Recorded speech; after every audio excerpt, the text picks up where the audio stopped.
let us all do we can to build a better future. So, folks, we did promise another story, so I just wanted to, again, talk about it because if we don't, it's a disservice. But Farron, I think we got a final segment of the day. I don't want to talk about this.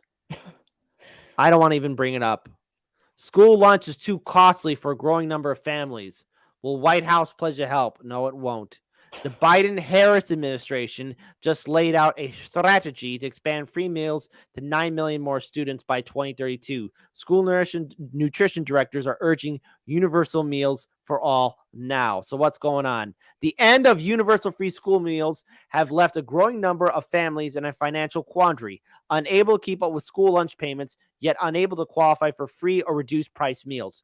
A flood of families have applied for a price break now that the school meals cost money for the first time since the early days of the pandemic, and sky-high prices of other essentials constrict parents' budgets. Many families are within $100 of the modest limit. $100 of the modest limit for qualifying for free or reduced price meals, according to school nutrition doctors. I've cried with a lot of families, says Angie Ritchie. She shouldn't be crying. She shouldn't be. Nutrition services supervisors at Roseville area schools in Minnesota. I had to tell one family of 6 that they were $33 over. $33 over. I don't mean to yell, folks. I'm trying to be kind here. I'm trying to be reasonable, but we just crapped out what? Another $12 billion for Ukraine? But 33. Rules are rules. Yeah, I guess so.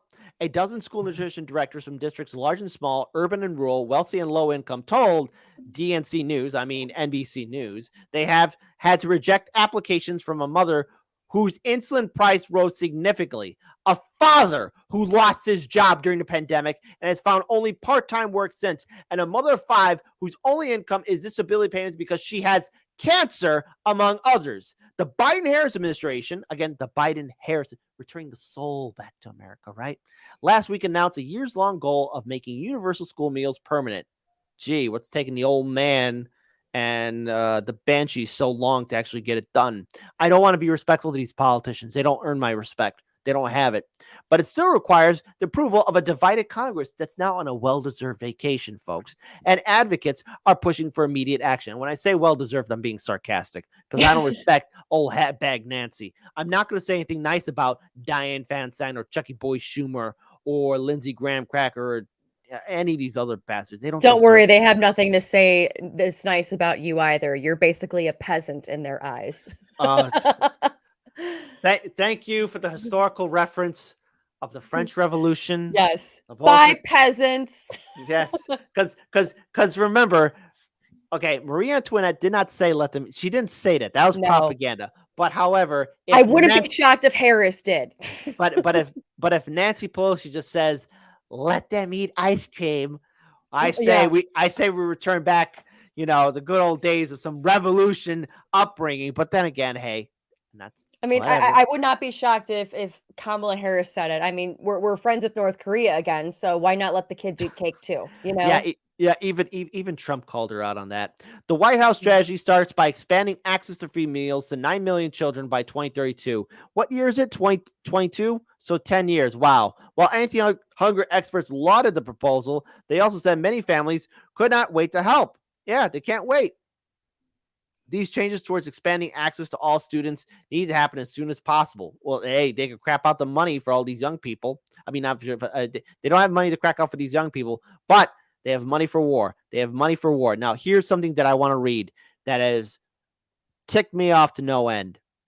In Carrollton, Pennsylvania, high school senior Marshall Trosi, I hope I said your name right. I apologize if I didn't, has a hard time justifying the $2.55 price of a school lunch because he knows his family budget is tight.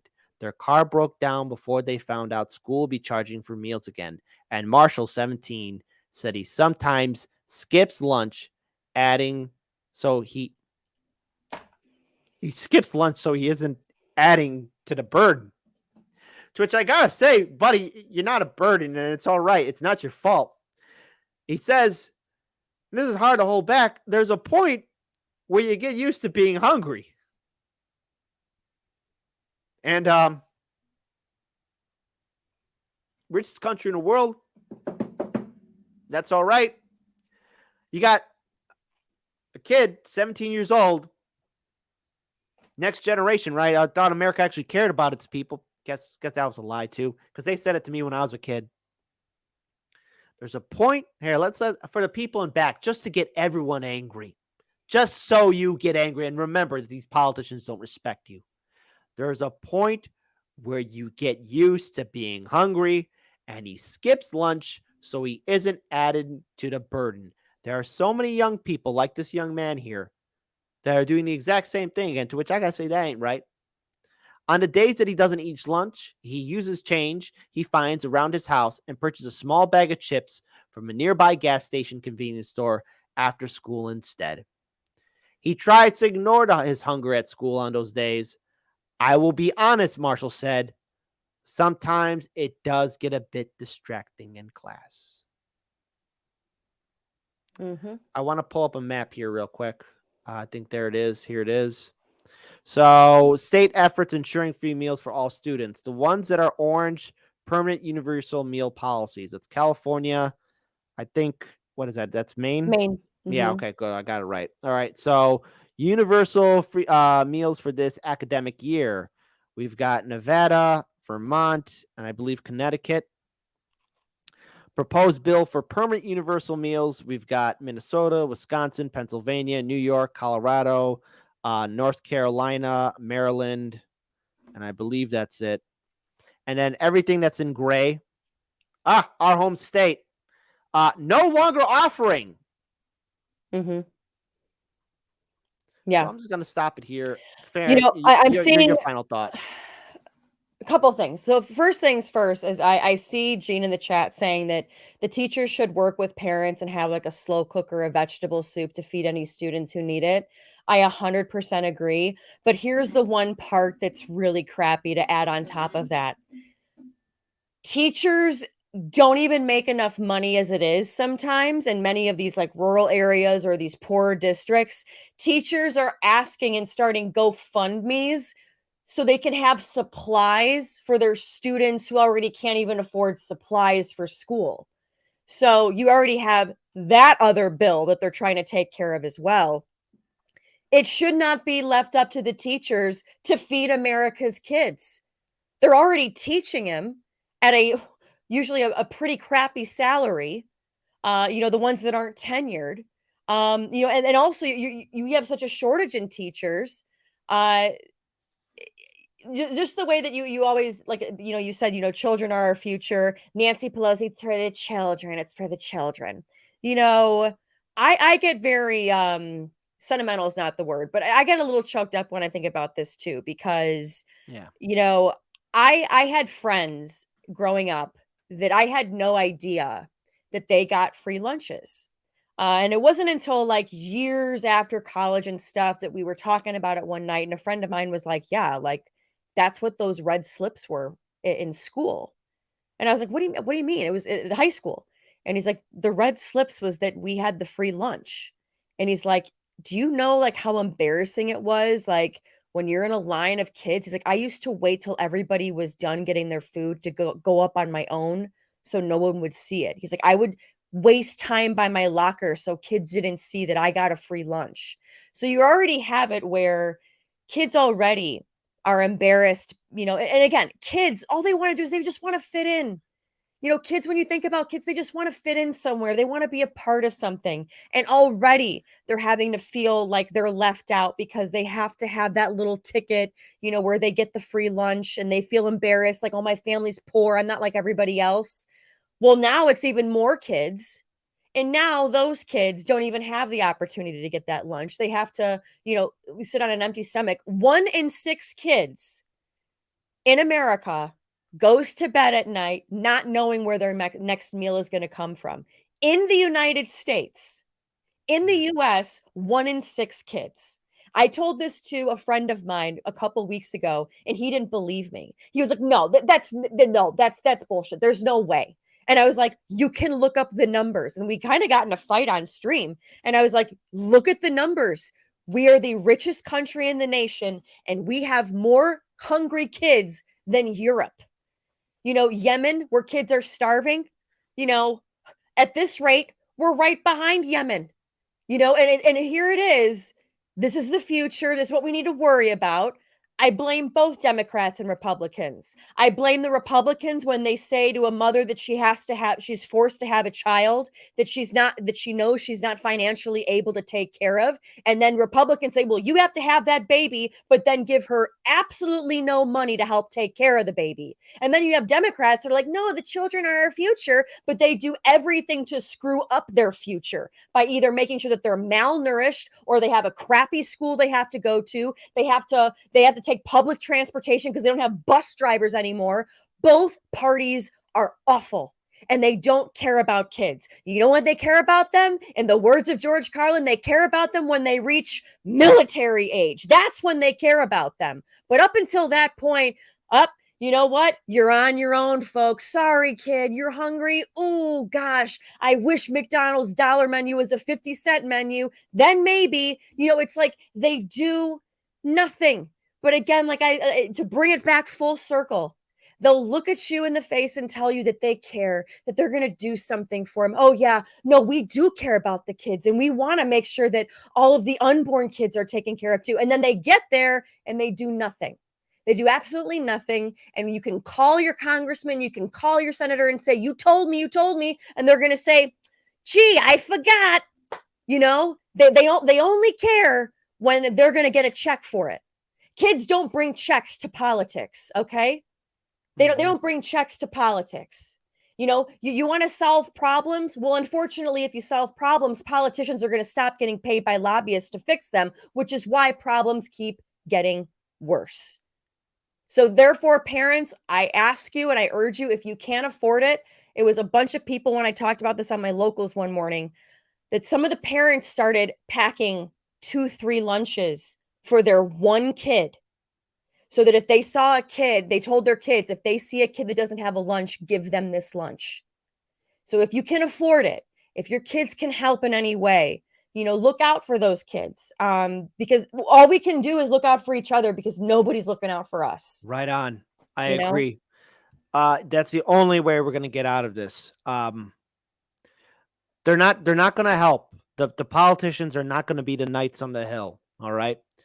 It's us.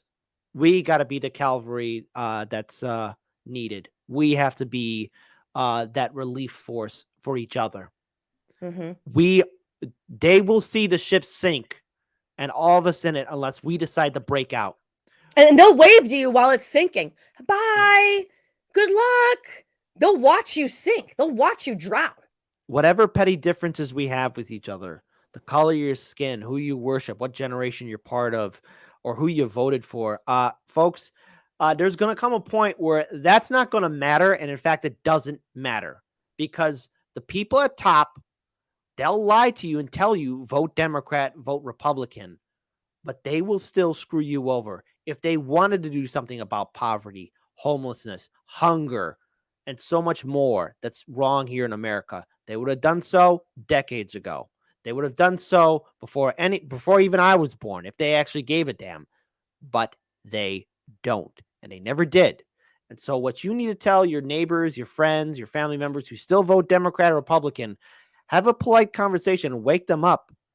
Don't vote Democrat, don't vote Republican, vote independent. Start building movements and organizations that are not connected to Washington, D.C.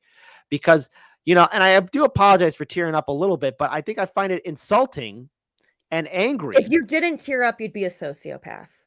I teared up too. It's just, I find it enraging, insulting, and so upsetting that this young man says, I don't want to be a burden.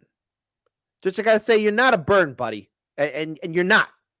And then he also says, I get used to the hunger.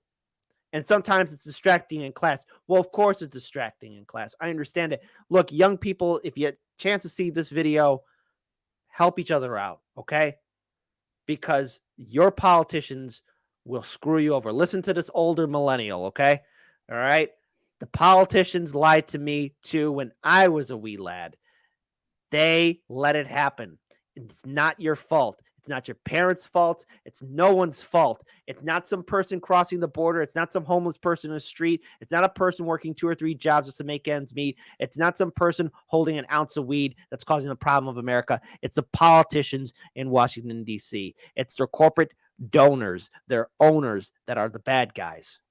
No one should go hungry in America. And that's where I'm saying the hypocrisy is, because like I said, I didn't want it to be, it's not an abortion issue. What I'm saying is Republicans act like they care for the unborn kids. The Democrats care like they care for the alive kids. They all act like they care about kids, whether they're born or unborn, but then they do nothing to help them. Nothing to help them. And that's my point. Again, it's not pro-life or pro-choice. I don't care. I don't have a dog in that fight. But again, if you're going to act like you're all for kids, then actually help them. But like I said, checks don't come with kids issues. Checks don't come with with older people issues. Checks don't come with those that are fighting medical conditions, or those that are having to pay for bigger pay more money on their pharmaceutical drugs that they need to survive, like people who have diabetes that are rationing their insulin. Checks don't come with those kinds of people. And that's why they are so often, if not always, forgotten. And that's where, again, we have to start looking out for each other. Like I said, so if you are a parent and talk to your kids, say, do you see any kids that don't have a lunch? And maybe get a head count if you can. But it was a mom, like I said, who said it in my locals, and I balled up. I was like, that is the saddest thing that I've heard, that this mother has one kid, but she's packing 3 to 4 lunches, and God bless her too, but it's out there, it's happening.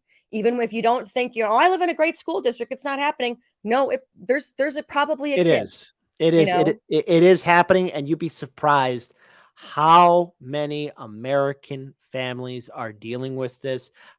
Look, we're not going to get out of this problem. We're not going to get out of this nightmare if we don't work together. If we don't stop this now, there will be nothing left over. They will let us die, and they're okay with us going into this dark well. Well, I say no more. And I do hope that maybe people will come together. That's the only takeaway I can get from this story. That's a good note to end on. And I think the American people, for those of us that are American in the chat, I think we can all agree that when times are tough, we as Americans know how to band together, come together, and pull ourselves up and fix it. It's one of these things where you think about it and you're like, at what point is that going to happen here? At what point are the people going to be so sick and tired of not just the Democrats, not just the Republicans, everybody in Washington, and I think that's coming. I think it's coming soon. If not 2024, I think for sure 2028 is when we're going to see a massive change, where everybody's going to say, I don't care what party you're in, you have been lying to us, and we're done.